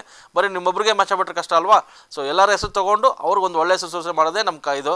ಸೊ ಅದು ಕ್ಯಾಲ್ಕುಲೇಷನಿಂದ ಕಷ್ಟ ಆಗುತ್ತೆ ಆನ್ಲೈನ್ ಹೇಳೋದು. ಸೊ ಎಲ್ಲರೂ ಆನ್ಲೈನಲ್ಲಿ ತಿಳ್ಕೋಬೇಕು ಅಂತ ಇರ್ತಾರೆ. ಸೊ ಖಂಡಿತವಾಗ್ಲೂ ನಿಮಗೆ ನಿಮ್ಮ ಹೆಸರು ಚೆನ್ನಾಗಿದೆಯಾ, ಅದೃಷ್ಟದಾಯಕ, ಅದನ್ನು ತಿಳಿಸ್ತಾರೆ. ಆದರೆ ಹೆಸರನ್ನ ಬದಲಾವಣೆ ಮಾಡ್ಕೋಬೇಕು ಅಂತಂದರೆ ನೇರವಾಗಿ ಸಂಪರ್ಕ ಮಾಡಬೇಕಾಗುತ್ತೆ. ನೇರವಾಗಿ ಭೇಟಿ ಮಾಡಬೇಕು ಅಂತಂದರೆ ನಮ್ಮ ಅಡ್ರೆಸ್ ಹಾಗೂ ನಮ್ಮ ನಂಬರ್ಸ್ ಟಿ ವಿ ಸ್ಕ್ರೀನ್ ಮೇಲೆ ಡಿಸ್ಪ್ಲೇ ಆಗ್ತಿದೆ. ಫಾರ್ ಅಪಾಯಿಂಟ್ಮೆಂಟ್ ಅಂತ ಏನು ನಿಮ್ಗೆ ನಂಬರ್ಸ್ ಕಾಣಿಸ್ತಿದೆ, ಆ ನಂಬರ್ ಕಾಲ್ ಮಾಡಿ ವಿತ್ ಅಪಾಯಿಂಟ್ಮೆಂಟ್ ನೀವು ಅಲ್ಲಿ ಹೋಗಿದ್ದಲ್ಲಿ ನಿಮ್ಮ ಹೆಸರನ್ನ ಬದಲಾವಣೆ ಮಾಡಿ ಒಂದು ಅದೃಷ್ಟದ ಹೆಸರನ್ನ ಕೂಡ ನಿಮಗೆ ಕೊಡಲಾಗುತ್ತೆ. ಸೊ 17ನೇ ತಾರೀಕು ಬಗ್ಗೆ ತಿಳಿಸ್ತಾ ಇದ್ದೀವಿ. ಇವ್ರಿಗೆ 17ನೇ ತಾರೀಕು ಅಂದರೆ 8 ಅಂದಾಗ ಇವ್ರಿಗೆ ಕಷ್ಟ ಸುಖಗಳು ಈಕ್ವಲಾಗಿ ಬರುತ್ತಮ್ಮ. ಯಾಕೆ ಕಷ್ಟ ಈಕ್ವಲ್ ಅಂದರೆ 8ನ ನೀವು ಎಲ್ಲೇ ಸ್ಟಾರ್ಟ್ ಮಾಡಿ ಎಲ್ಲೇ ಎಂಡ್ ಆಗುತ್ತೆ. 2 0 ಹಾಕಿದ್ರೂ 8 ಆಗುತ್ತೆ. ಅದನ್ನು ಉಲ್ಟಾ ಮಾಡಿದ್ರು 8, ಹೀಗೆ ಮಾಡಿದ್ರು 8 ಆಗುತ್ತೆ. ಸೊ ಅವಾಗ ಏನಾಗುತ್ತೆ, ಇವರಿಗೆ 15 ದಿವಸ ಸುಖ ಪಟ್ಟರು 15 ದಿವಸ ಖಂಡಿತ ಕಷ್ಟಪಡಲೇಬೇಕಾಗತ್ತೆ. ಅದು ಯಾರಿಗೋಸ್ಕರ ಕಷ್ಟಪಡಬೇಕಾದ್ರೆ ತಮಗೋಸ್ಕರ ಖಂಡಿತ ಕಷ್ಟಪಡೋದಲ್ಲ. ಈಗಾಗಲೇ ನಮ್ಮ ವಿನಯ್ ಅವರು ಹೇಳಿದ್ರು, ಎಲಿಜಬೆತ್ಗೆ ತಲೆನೋವು ತಲೆಭಾರ ಅಂತ. ಇವ್ರ ಯೋಚನೆ ಇವ್ರಿಗೆ ಇರೋದೇ ಇಲ್ಲ. ಇವ್ರಿಗೆ ಇರೋದೇ ಯೋಚನೆ ಬೇರೆಯವ್ರ ಯೋಚನೆ, ಬೇರೆಯವ್ರ ಬಗ್ಗೆ ಯೋಚನೆ ಮಾಡ್ತಾರೆ, ಬೇರೆಯವ್ರನ್ನ ವಿಷಯಗಳನ್ನ ತಲೆಯಲ್ಲಿ ಹಾಕ್ಕೊಂಡು ತಲೆಭಾರ ತಲೆನೋವು ಅಂತ ಬರುತ್ತೆ. ಖಂಡಿತ ಈ 17ನೇ ತಾರೀಕುವರೆಗೂ ಅದೇ ಥರನೇ ತಲೆನೋವು ತಲೆಭಾರ ಬರ್ತಾ ಇರುತ್ತೆ. ಅದಕ್ಕೋಸ್ಕರ ಆದಷ್ಟು ನಮ್ಮ ವಿಷಯ, ನಮ್ಮನೆ ವಿಷಯ ತೊಗೊಂಡ್ರೆ ಒಳ್ಳೆಯದು. ಬೇರೆಯವ್ರ ವಿಷಯ ತೊಗೊಂಡ್ಬಂದು ಮನೆ ಇಟ್ಕೊಂಡ್ರೆ ಕಷ್ಟ ಆಗುತ್ತೆ. ಈ 17ನೇ ತಾರೀಕರೆಲ್ಲ ಮಾಡೋದಷ್ಟೇ. ನನ್ನ ಫ್ರೆಂಡ್ ಹಿಂಗಾಯ್ತಂದ್ರಿ, ನಮ್ಮ ಫ್ರೆಂಡ್ ಅವ್ರ ಅಪ್ಪ ಹಿಂಗಾಯ್ತಂದ್ರಿ, ನಮ್ಮ ಫ್ರೆಂಡ್ ಅವ್ರ ಅಮ್ಮ ಹಿಂಗಾಯ್ತಂದ್ರೆ, ಪಕ್ಕದ ಮನೆ ಹಿಂಗಾಯ್ತಂದ್ರಿ, ಇದೆಲ್ಲ ಯೋಚನೆ ಮಾಡ್ಕೊಳ್ಳೋದ್ರಿಂದ ತಲೆನೋವು ತಲೆಭಾರ ಖಂಡಿತ ಬರುತ್ತೆ. ಅಲ್ಲಿ ಟೆನ್ಷನ್ಸ್ ಜಾಸ್ತಿ ಆಗುತ್ತೆ. ಎಸ್ಪೆಷಲಿ ನಮ್ಮ ಫ್ಯಾಮಿಲಿ ಬಗ್ಗೆ ಹೆಚ್ಚು ಯೋಚನೆ ಮಾಡಿದ್ರೆ, ನನ್ನ ಫ್ಯಾಮಿಲಿ ಅಂದರೆ ನಮ್ಮವ್ರ ಬಗ್ಗೆ ಯೋಚನೆ ಮಾಡೋದು ಒಳ್ಳೆಯದು. ಬೇರೆಯವ್ರ ಬಗ್ಗೆ ಯೋಚನೆ ಮಾಡೋದ್ರಿಂದ ಈ ಹೆಣ್ಮಕ್ಳು ಅಥವಾ ಗಂಡು ಮಕ್ಳು ಆಗ್ಬೋದು, ಯೋಚನೆ ಜಾಸ್ತಿ ಮಾಡಿ ಗ್ರೇ ಹೇರ್ಸ್ ಬಂದುಬಿಡುತ್ತೆ, ಬಿಳಿ ಕೂದಲು ಬಂದುಬಿಡುತ್ತೆ. ನೋಡಿ, ಯಾರೇ ಆಗ್ಬೋದು, ಫ್ರೆಂಡ್ಸ್ ಆಗಿರ್ಬೋದು, ಏನಮ್ಮ ನೀನು ಹಿಂಗೆ ಇಷ್ಟು ಚೆನ್ನಾಗಿದ್ದೆ, ಆಗ ನೋಡಿ ಎಷ್ಟು ಬಿಳಿ ಕೂದಲು ಬಂದುಬಿಡ್ತಲ್ಲ ನಿಮಗೆ ಅಂತ ಹೇಳೋವಂಥ ಸಂಭವ ಬಂದುಬಿಡುತ್ತೆ. ಅದು ಆದಷ್ಟು ಆ ಟೆನ್ಷನ್ಸ್ನ ಕಡಿಮೆ ಮಾಡ್ಕೊಳ್ಳಿ. ಟೆನ್ಷನ್ಸ್ನ ಬೇರೆ ಕಡೆ ಬಿಟ್ಬಿಟ್ಟು ಟೆನ್ಷನ್ಸ್ ನೀವು ತೊಗೊಳ್ಳೋದು ಬೇಡ. ಈ 17ನೇ ತಾರೀಕು ಕೊಟ್ಟಿರೋ ಟೆನ್ಷನ್, ಅನ್ನೆಸರಿ ಟೆನ್ಷನ್ ತೊಗೊಳ್ಳೋದ್ರೆ ಇವ್ರಿಗೆ ಸ್ವಲ್ಪ ಕಷ್ಟಗಳಾಗುತ್ತೆ. ನನ್ನ ಕಷ್ಟಗಳು ಸುಖಗಳು ಈಕ್ವಲ್ ಬಂದಾಗ ಇವ್ರಿಗೆ ಕಷ್ಟ ಸುಖಗಳು ಈಕ್ವಲ್ ಏನಂದರೆ, ಈ 17ನೇ ತಾರೀಕು ಕೊಟ್ಟಿರೋಲ್ಲ ತಾವು ಸಂಪಾದನೆ ಮಾಡಿದಲ್ಲ ತಮ್ಮ ಫ್ಯಾಮಿಲಿಗೆ ಮಾಡ್ತಾ ಇರ್ತಾರಮ್ಮ. ಅಣ್ಣ ತಮ್ಮ, ಅಕ್ಕ ತಂಗಿ ಮದುವೆ ಮಾಡೋದಾಗ್ಬೋದು. ನನ್ನ ತಮ್ಮ ಯಾಕೋ ಒಂದು ಸ್ವಲ್ಪ ಚಿಕ್ಕ ಕೆಲಸದಲ್ಲಿದ್ದ ಅವ್ನು ಸ್ವಲ್ಪ ಇಂಪ್ರೂವ್ಮೆಂಟ್ ಏನೋ ಬಿಸ್ನೆಸ್ ಮಾಡಬೇಕು ಅಥವಾ ನನ್ನ ಅಣ್ಣ ಏನೋ ಮಾಡ್ತಾ ಇದ್ದಾನೆ ಅವ್ನು ನಾನು ಸಪೋರ್ಟ್ ಮಾಡಬೇಕು ಅಂತ ಲೈಫೇ ಸ್ಯಾಕ್ರಿಫೈಸ್ ಮಾಡ್ತಾರೆ. ಈ 17 ತಾರೀಕು ಕೊಟ್ಟರು ಸ್ವಲ್ಪ ಸ್ಯಾಕ್ರಿಫೈಸ್ ಜಾಸ್ತಿನೇ. ಅಂದರೆ ನನಗೆ ಜೀವನನ ಸಾಕು ಅಂತ ಹೇಳ್ಬಿಡ್ತಾರೆ, ಯಾಕಂದರೆ 7 ಕೇತು ಬಂದರೆ ಜೀವನ ಸಾಕು ಅಂತ ಹೇಳ್ಬಿಡ್ತಾರೆ. ಸೊ ಅದರಿಂದ ಇವರು ದುಡಿದಿದ್ದು ಮಾಡಿದ್ದೆಲ್ಲ ತಮ್ಮ ಫ್ಯಾಮಿಲಿಗೆ ಮಾಡ್ತಾ ಇರ್ತಾರೆ. ಎಷ್ಟೇ ಫ್ಯಾಮಿಲಿಗೆ ಮಾಡಿದ್ರು ಕಡೆಗೆ ಇವರು ನಿಷ್ಠರಾಗೋದು ಫ್ಯಾಮಿಲಿಯಿಂದ ಖಂಡಿತಾನೆ. ಎಲ್ಲ ಮಾಡಿ ಲಾಸ್ಟಿಗೆ ಇವರು ಬರೀ ಕೈಯಲ್ಲಿ ಬರಬೇಕು ಅಂತ ಅಂದ್ಬಿಡ್ತಾರೆ. ಯಾಕಂದರೆ ಎಲ್ಲ ಮಾಡಿಸ್ಕೊಂಡ್ಮೇಲೆ ಈ 17 ತಾರೀಕುವರೆಗೆ ಮೇಯ್ನ್ ಬೇಜಾರು ಅಷ್ಟೇ, ನಾನು ಎಲ್ಲ ಮಾಡಿದೆ ನನಗೆ ನಿಷ್ಠುರ ಆಯಿತು. ಸೊ ಎಲ್ಲ ನಾನು ಮಾಡಿದೆ, ಎಲ್ಲ ನಾನು ಎಫರ್ಟ್ ಎಲ್ಲ ಕೊಟ್ಟೆ, ಎಲ್ಲ ಮಾಡಿದೆ, ನಾನು ಇವತ್ತೇನೂ ಇಲ್ಲ, ಅವರೆಲ್ಲ ಚೆನ್ನಾಗಿದ್ದಾರೆ, ನನ್ನ ಯಾರೂ ಮಾತಾಡ್ತಾ ಇಲ್ಲ, ಮಾತಾಡ್ದಿರೋವ್ರಿಗೂ ಬಂದುಬಿಡ್ತಾರೆ ನಮ್ಮ 17 ತಾರೀಕು ಅವ್ರನ್ನ. ಸೊ ಅದಕ್ಕೋಸ್ಕರ ಆದಷ್ಟು ನಿಮ್ಮ ಬಗ್ಗೆನೂ ಯೋಚನೆ ಮಾಡಿ, ಬೇರೆಯವ್ರ ಬಗ್ಗೆ. ನನ್ನ ಕಾರ್ಯಕ್ರಮದಲ್ಲಿ ಹೇಳ್ತಾನೆ ಇರ್ತೀನಿ, ಮರದ ಬೇರು ಗಟ್ಟಿ ಇದ್ರೇ, ಮರದ ಬೇರು ಸ್ಟ್ರಾಂಗ್ ಇದ್ರೇ ಬ್ರಾಂಚಸ್ ಬೆಳೆಯೋದು, ಅದು ನೆರಳು ಕೊಡೋಕ್ಕಾಗೋದು.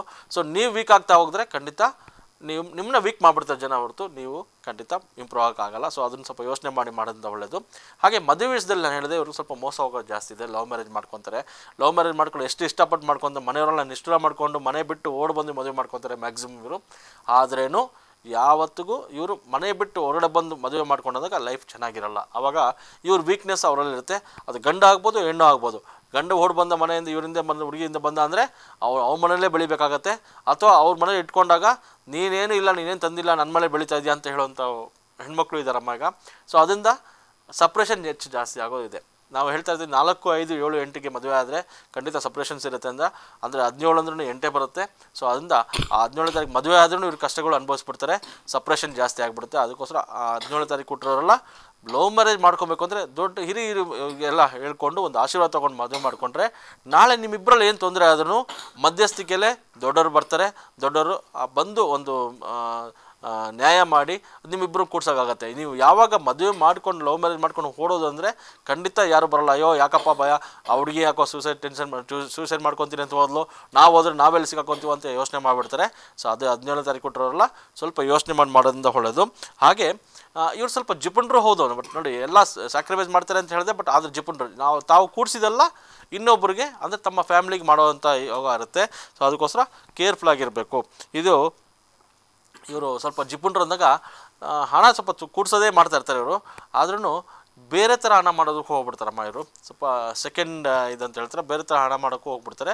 ಸ್ವಲ್ಪ ಹುಷಾರಾಗಿರಬೇಕು, ಇಲ್ಲಾಂದರೆ ಪೊಲೀಸ್ ಸ್ಟೇಷನ್ ಕೋರ್ಟ್ ಕೇಸ್ ಅಂತ ಹೋಗಬೇಕಾಗತ್ತೆ. ಖಂಡಿತ ಸ್ವಲ್ಪ ಒಂಟಿ ಜೀವನ ಬೇಕು ಅಂತಾರಮ್ಮ ಸಮ್ಟೈಮ್ಸ್. ಒಂಟಿ ಜೀವನ ಇದ್ರೆ ನನಗೆ ಅಯ್ಯೋ ನಾನು ಒಬ್ಬನೇ ಇರಬೇಕು, ನಾನು ಬಿಟ್ಬಿಡಿ ಒಬ್ಬನೇ ಸಾಕು, ನಾನು ಇವತ್ತು ಒಂದು ದಿವಸ ಮಾತಾಡಬೇಡಿ ಅಂತ ಯಜಮಾನ್ರಿಗೂ ಹೇಳ್ಬಿಡ್ತಾರೆ. ಅಥವಾ ಯಜಮಾನ ಇದ್ರೆ ಹೆಂಡತಿಗೆ ಹೇಳ್ಬಿಡಿ, ನೀನು ಯಾಕೆ ಮಾತಾಡ್ತಾರೆ, ಸುಮ್ಮನೆ ನಾನು ಬಿಟ್ಬಿಡೋ ಅಂತ ಹೇಳುವಂಥ ಬರುತ್ತೆ. ಸೊ ಹೆಚ್ಚು ಕಡಿಮೆ ಇವ್ರಿಗೆ ಒಂದು ದಿವಸದಲ್ಲೇ ಈ 17 ತಾರೀಕು ಮದುವೆ ಮಾಡ್ಕೊಂಡು 17 ತಾರೀಕು ಹುಡುಗಿ ಅಥವಾ ಹುಡುಗ ಆಗಿರ್ಬೋದು, ಅವ್ರ ಮನೇಲಿ ಸ್ವಲ್ಪ ನಿಷ್ಠುರಗಳು ಹೆಚ್ಚು ಇದ್ದೇ ಇರುತ್ತೆ.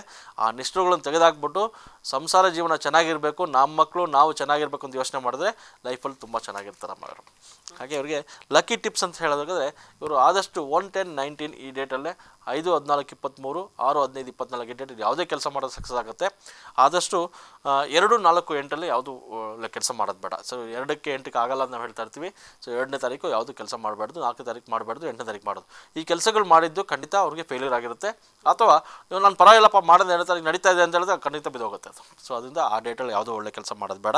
ಲಕ್ಕಿ ಕಲರ್ಸ್ ಅಂದಾಗ ಬ್ಲೂ, ಯೆಲ್ಲೋ, ಸ್ಯಾಂಡಲ್, ಗೋಲ್ಡ್ ಈ ಹೆಚ್ಚು ಕಲರ್ಗಳನ್ನ ಉಪಯೋಗಿಸೋ ಒಳ್ಳೆಯದು. ಜೊತೆಗೆ ವೈಟ್ ಕೂಡ ಇವ್ರು ಸೂಟಬಲ್ ಆಗುತ್ತೆ, ಅದು ಒಳ್ಳೆಯದೇ. ಹಾಗೆ ಅನ್ಲಕ್ಕಿ ಕಲರ್ಸ್ ಅಂದರೆ ಬ್ಲ್ಯಾಕು ಮತ್ತು ರೆಡ್ಡು ಅವಾಯ್ಡ್ ಮಾಡೋದು ಒಳ್ಳೆಯದು. ಇವ್ರಿಗೆ ಬ್ಲ್ಯಾಕ್ ರೆಡ್ಡು ಆಗಿ ಬರೋಲ್ಲ, ಹಾಕೊಳ್ಳೋದು ಅವರು. ಇವ್ರು ಇಷ್ಟಪಡೋದೇ ಬ್ಲ್ಯಾಕ್ ರೆಡ್. ಅಯ್ಯೋ ನಾನು ಬ್ಲ್ಯಾಕ್ ತುಂಬ, ನಾನು ಸ್ವಲ್ಪ ವೈಟ್ ಇದ್ದೀನಿ, ಬ್ಲ್ಯಾಕ್ ಹಾಕ್ಕೊಂಡ್ರೆ ಚೆನ್ನಾಗಿರ್ತೀನಿ ಅಂತ ಇಷ್ಟಪಟ್ಬಿಡ್ತಾರೆ. ಬಟ್ ಆಪೋಸಿಟ್ ಯಾವಾಗ ಒಂದು ಅಕೇಶನಾಗಿ ಯೂಸ್ ಮಾಡ್ಬೋದು. ಬಟ್ ಯಾವುದೋ ಒಳ್ಳೆ ಕೆಲಸ ಮಾಡಬೇಕು, ಒಳ್ಳೆ ಕಾರ್ಯಕ್ಕೆ ಹೋಗೋದು, ಒಳ್ಳೆ ಕಾರ್ಯಕ್ರಮ ಹೋದಾಗ ಇವ್ರು ಹಾಕ್ಕೊಂಡೋಗಿದ್ರೆ ಅಲ್ಲಿ ಟೆನ್ಷನ್ ಖಂಡಿತ ಕೊಡುತ್ತೆ. ಅದು ಅವಾಯ್ಡ್ ಮಾಡೋದು ತುಂಬ ಒಳ್ಳೆಯದು. ಹಾಗೆ ಲಕ್ಕಿ ಜೆಮ್ ಅಂತ ಹೇಳಿದಾಗ ಬ್ಲೂ ಸಫೇರ್ ಮಧ್ಯದ ಬೆರಳು, ಜೆಂಟ್ಸ್ ಆದರೆ ಮಧ್ಯದ ಬೆರಳಿಗೆ ಒಂದು ಹಾಕ್ಕೊಬೋದು, ಲೇಡೀಸ್ ಆದರೆ ಎಡಗೈ ಮಧ್ಯದ ಬೆರಳಿಗೆ ಹಾಕ್ಕೊಂಡ್ರೆ ಖಂಡಿತ ಒಳ್ಳೆಯದು. ಲಕ್ಕಿ ಗಾರ್ಡ್ ಅಂದರೆ ಹನುಮಂತನ ಆರಾಧನೆ ಮಾಡೋದು ತುಂಬ ಒಳ್ಳೆಯದು. ಆಂಜನೇಯನ ಆರಾಧನೆ ಮಾಡೋದ್ರಿಂದ ಇವ್ರ ಲೈಫಲ್ಲಿ ಸ್ವಲ್ಪ ಕಷ್ಟಗಳು ನಿವಾರಣೆ ಆಗ್ತಾ ಹೋಗುತ್ತೆ. ಹಾಗೆ ಲಕ್ಕಿ ಮೆಟಲ್ ಅಂದಾಗ ಕಬ್ಬಿಣ, ಐರನ್ ಮತ್ತು ಸ್ಟೀಲ್ ಸ್ವಲ್ಪ ಆಗುತ್ತೆ. ಆ ಜೊತೆಗೆ ಬೆಳ್ಳಿ ಕೂಡ ಆಗುತ್ತೆ. ನಾವು ಐರನ್ ಸ್ಟೀಲ್ ಯಾಕಾಗುತ್ತೆ, ಕಬ್ಬಿಣ ಇರೋದ್ರಿಂದ ಇವರು ಈ ಕುದುರೆ ಲಾಳ ಇದೆಯಲ್ಲಮ್ಮ, ಅದರಲ್ಲೇ ಈ ಕುಲ್ಮೇಲೆ ಹೋಗ್ಬಿಟ್ಟು ಕೊಟ್ಟರೆ ಆ ಕುದುರೆ ಲಾಳದಲ್ಲಿ ಒಂದು ಉಂಗುರ ಮಾಡಿಸ್ಬೋದು ಅಥವಾ ಬಳೆ ಮಾಡಿಸ್ಕೊಂಡು ಹಾಕ್ಕೊಂಡ್ರೂ ತುಂಬ ಒಳ್ಳೆಯದು. ಅದು ತುಂಬ ಸಪೋರ್ಟ್ ಮಾಡುತ್ತೆ ಇವರಿಗೆ. ಸೊ ಹಾಗೆ ಲಕ್ಕಿ ಮೊಬೈಲ್ ನಂಬರ್ ಅಂದಾಗ ಟೋಟಲ್ ನಂಬರ್ 6 ಬರೋ ನಂಬರ್ ಹಾಕ್ಕೊಂಡ್ರೆ ಒಳ್ಳೆಯದು. ಹಾಗೆ ಟೋಟಲ್ ನಂಬರ್ 1 ಕೂಡ ಸೂಟಬಲ್ ಆಗುತ್ತೆ ಕೆಲಸ ಮಾಡೋರಿಗೆ. ಟೋಟಲ್ ನಂಬರ್ 6 ಬಿಸ್ನೆಸ್ ಮಾಡೋರಿಗೆ ಸೂಟಬಲ್ ಆಗುತ್ತೆ. ಹಾಗೆ ಇವರೊಂದು ಶ್ಲೋಕ ಹೇಳ್ಕೊತಾ ಇರಬೇಕು ಯಾವಾಗಲೂ. ಓಂ ಶನೇಶ್ವರಾಯ ನಮಃ ಅಂತ ಹೇಳ್ತಾ ಇದ್ದರೆ ಡೈಲಿ 108 ಸಲ ಹೇಳೋದು ತುಂಬ ಒಳ್ಳೆಯದು. ಹಾಗಿಲ್ಲ ಅಂದರೆ ಅಟ್ಲೀಸ್ಟ್ 11 ಟೈಮ್ಸ್ ಆದರೂ ಹೇಳ್ಕೊಂಡು ಹೋಗ್ತಿರೋದು. 108 ಸಲ ಅಪ್ಪ 108 ಸಲ ಹೆಂಗೆ ಹೇಳೋದು ಕಷ್ಟ ಆಗುತ್ತೆ ಅಂತ ಹೇಳಿದ್ರೆ 108 ಸಲ 10 ನಿಮಿಷದಲ್ಲಿ 108 ಸಲ ಹೇಳ್ಬೋದು. ಮತ್ತು ಅದು ಮ್ಯಾಕ್ಸಿಮಮ್ 15 ನಿಮಿಷ ಬೇಕಾದ್ರೆ ಹೇಳ್ಬೋದು. ಸ್ಟಾರ್ಟಿಂಗ್ ಕಷ್ಟ ಆಗುತ್ತೆ, ಮತ್ತೆ ಹೇಳ್ಕೊಂಡು ಹೋಗ್ತದೆ, ಹೇಳ್ಕೊಳ್ತಾ ಇದ್ದರೆ ತುಂಬ ಒಳ್ಳೆಯದು, ಲೈಫಲ್ಲಿ ತುಂಬ ಚೆನ್ನಾಗಿರ್ತಾರೆ.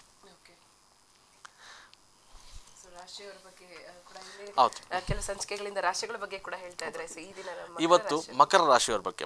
ಮಕರ ರಾಶಿಯವ್ರಿಗೆ ಈ ವರ್ಷ 2014-2015 ಹೇಗಿದೆ ಅಂದರೆ, ಫಸ್ಟ್ ಹಾಫ್ ಇಯರ್ ಸ್ವಲ್ಪ ಸ್ಟ್ರಗಲ್ಸ್ ಇರುತ್ತೆ, ಕಷ್ಟಗಳು. ಸೆಕೆಂಡ್ ಹಾಫ್ ಇಯರ್ ಸ್ವಲ್ಪ ಅದು ಸ್ವಲ್ಪ ರಿವರ್ಸ್ ಆಗುತ್ತೆ.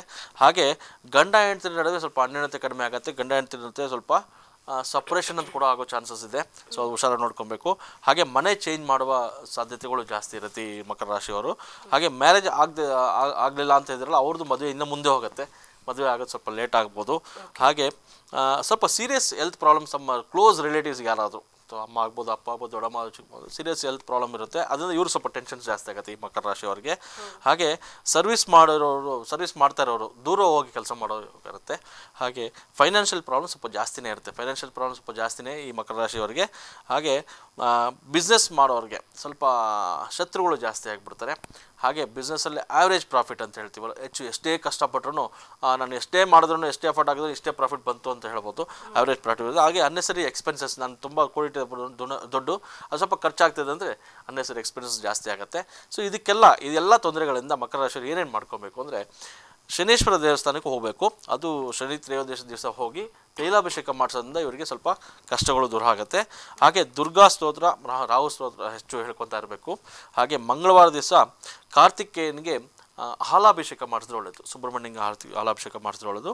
ಹಾಗೆ ಶನಿವಾರ ಶನಿಮಾತನ ದೇವಸ್ಥಾನಕ್ಕೆ ಹೋಗಿ ಎಣ್ಣೆ ದೀಪ ಹಚ್ಚಬೇಕು. ನೋಡಿ, ಎಲ್ಲರೂ ಎಳ್ಳೆಣ್ಣೆ ದೀಪ ಹಚ್ಚಬೇಡ್ದು ಅಂತ ಹೇಳ್ತಾರೆ. ಎಳ್ಳೆಣ್ಣೆ ದೀಪ ಯಾರು ಹಚ್ಚಬೇಕು ಅವ್ರು ಮಾತ್ರ ಹಚ್ಚಬೇಕು. ಸೊ ಈ ಮಕರ ರಾಶಿ ಈಗ ಪ್ರಾಬ್ಲಮ್ ಇರೋದ್ರಿಂದ ಹಚ್ಚೋದ್ರಿಂದ ಖಂಡಿತ ತೊಂದರೆ ಇಲ್ಲ. ಹಾಗೆ ಶಿವನ ಆರಾಧನೆ ಮಾಡೋದ್ರಿಂದ ತುಂಬ ಒಳ್ಳೆಯದು ಇವರಿಗೆ. ಸೊ ಹಾಗೆ ಮಕರ ರಾಶಿಯವರು ಈ ಒಂದು ಶ್ಲೋಕ ಹೇಳ್ಕೊತಾ ಇದ್ರೆ ತುಂಬ ಒಳ್ಳೆಯದು. ಓಂ ಶ್ರೀಂ ವತ್ಸಲಾಯ ನಮಃ ಅಂತ ಹೇಳ್ಬಿಟ್ಟು ಹೇಳ್ಕೊತಾ ಇದ್ರು ಒಳ್ಳೆಯದು. ಓಂ ಶ್ರೀಂ ವತ್ಸಲಾಯ ನಮಃ ಅಂತ ಡೈಲಿ 108 ಸಲ ಹೇಳ್ಕೊಂಡ್ರೆ ಇವ್ರ ಕಷ್ಟಗಳು ಏನೇನಿದೆಯೋ ಅದರ ಸ್ವಲ್ಪ ದೂರ ಆಗೋ ಇವಾಗ ಇವ್ರು ಬರುತ್ತೆ, ಖಂಡಿತ ಚೆನ್ನಾಗಿರ್ತಾರೆ. ಎಷ್ಟು ಸಲ ಈ ಮಂತ್ರನ ಪಠನೆ 108 ಸಲ ಹೇಳ್ಬೇಕಮ್ಮ, ಕಡಿಮೆ ಅಂದರೂ 108 ಸಲ ಹೇಳಿದ್ರೆ ಒಳ್ಳೆಯದು. ಹಾಗಾಗಿಲ್ಲ ಅಂದರೆ 11 ಸಲ ಆದರೂ ಹೇಳ್ಕೊಬೇಕು. ಸೊ ಹೇಳ್ಕೊಂಡ್ರೆ ಖಂಡಿತ ಒಳ್ಳೆಯದು. ಸೊ 108 ಸಲ ಹೇಳಿದ್ರೆ ಮತ್ತಷ್ಟು ಪುಣ್ಯವನ್ನ ಗಳಿಸಬಹುದು ಅಂತ ಹೇಳ್ತಾರೆ. ಸೊ ಮಕರ ರಾಶಿಯವರು ಬಹುಶಃ ಈಗ ಈ ಒಂದು ಎಳ್ಳೆಣ್ಣೆ ಹಚ್ಚೋದಿರ್ಬೋದು, ಸೊ ಶನೀಶ್ವರನ ಧ್ಯಾನ ಮಾಡೋದಿರ್ಬೋದು, ಸೊ ಯಾವ ರೀತಿಯ ಒಂದು ಮಂತ್ರವನ್ನ ಹೇಳಬೇಕು, ಯಾವ ಮಂತ್ರ, ಸೊ ಹೀಗೆ ಎಲ್ಲವನ್ನ ತಿಳಿಸ್ಕೊಟ್ಟಿದ್ದಾರೆ. ಧನ್ಯವಾದಗಳು ಗುರುಗಳೇ. ಸೊ ಸಾಕಷ್ಟು ಮಾಹಿತಿಗಳನ್ನ ನೋಡಿದಲ್ಲ ವೀಕ್ಷಕರೇ, ಈ ದಿನದ ಅಕ್ಷರ ಭವಿಷ್ಯ ಕಾರ್ಯಕ್ರಮವನ್ನ ನೇರವಾಗಿ ಗುರುಗಳನ್ನ ಭೇಟಿ ಮಾಡಬೇಕು ಅಂತಿದ್ದಲ್ಲಿ ಅಡ್ರೆಸ್ನ ನೋಟ್ ಮಾಡ್ಕೊಳ್ಳಿ. Number 7, 6 cross, Bharathi layout, SD Palya, near Ganesha Subrahmanya ದೇವಸ್ಥಾನದ ಹತ್ತಿರ, ಬೆಂಗಳೂರು 29. ಮುಂದಿನ ಅಕ್ಷರ ಭವಿಷ್ಯ ಕಾರ್ಯಕ್ರಮದಲ್ಲಿ ಮತ್ತಷ್ಟು ವಿಷಯಗಳೊಂದಿಗೆ ನಿಮ್ಮ ಮುಂದೆ ಬರ್ತೀವಿ. ಅಲ್ಲಿವರೆಗೂ ನೋಡ್ತಾ ಇರಿ ಸಿ ಬ್ಯಾಂಗ್ಳೂರು. ನಮಸ್ಕಾರ ವೀಕ್ಷಕರೇ, ನಿಮ್ಮೆಲ್ಲರಿಗೂ ಅಕ್ಷರ ಭವಿಷ್ಯ ಕಾರ್ಯಕ್ರಮಕ್ಕೆ ಸ್ವಾಗತ. ನಮ್ಮ ಜೀವನದಲ್ಲಿ ಅಕ್ಷರಗಳು, ಸಂಖ್ಯೆಗಳು ಬಹಳ ಮುಖ್ಯವಾಗಿದೆ. ಸಂಖ್ಯಾಶಾಸ್ತ್ರ ಪ್ರಕಾರ ಹೆಸರಿಟ್ಟುಕೊಂಡರೆ ನಿಮಗೆ ಅದೃಷ್ಟ ಕೂಡಿ ಬರುತ್ತದೆ. ಹೆಸರೇ ನಮ್ಮ ಜೀವನದ ಉಸಿರು. ಅದೃಷ್ಟದ ಹೆಸರೇ ನಿಮ್ಮ ಜೀವನದ ಯಶಸ್ಸಿಗೆ ಮೂಲ. ನಿಮ್ಮ ಮಕ್ಕಳ ಒಳ್ಳೆಯ ಭವಿಷ್ಯಕ್ಕೆ ಅದೃಷ್ಟದ ಹೆಸರು, ನಿಮ್ಮ ವ್ಯಾಪಾರದ ಯಶಸ್ಸಿಗೆ ಅದೃಷ್ಟದ ಹೆಸರು, ಇವೆಲ್ಲ ನಿಮ್ಮ ಗೊಂದಲದಲ್ಲಿದೆಯೇ? ಮನುಷ್ಯ ಹುಟ್ಟುವಾಗ ಉಸಿರಿರುತ್ತೆ, ಹೆಸರಿರೋದಿಲ್ಲ. ಆದರೆ ಜೀವ ಹೋದಾಗ ಹೆಸರಿರುತ್ತೆ, ಉಸಿರಿರಲ್ಲ. ಆ ಅದೃಷ್ಟದ ಹೆಸರು ನಿಮ್ಮದಾಗಿದೆಯೇ? ಇದಕ್ಕೆಲ್ಲ ಪರಿಹಾರ ಒಂದೇ, ಅಕ್ಷರ ಭವಿಷ್ಯ ವೀಕ್ಷಿಸಿ. ಪ್ರತಿ ಶುಕ್ರವಾರ ಸಂಜೆ 7 ಗಂಟೆಗೆ ನಾನು ನಿಮ್ಮೊಂದಿಗೆ ಇರ್ತೀನಿ. ಕರೆ ಮಾಡಿ ನಿಮ್ಮ ಸಮಸ್ಯೆಗಳಿಗೆ ಪರಿಹಾರ ಕಂಡುಕೊಳ್ಳಿ.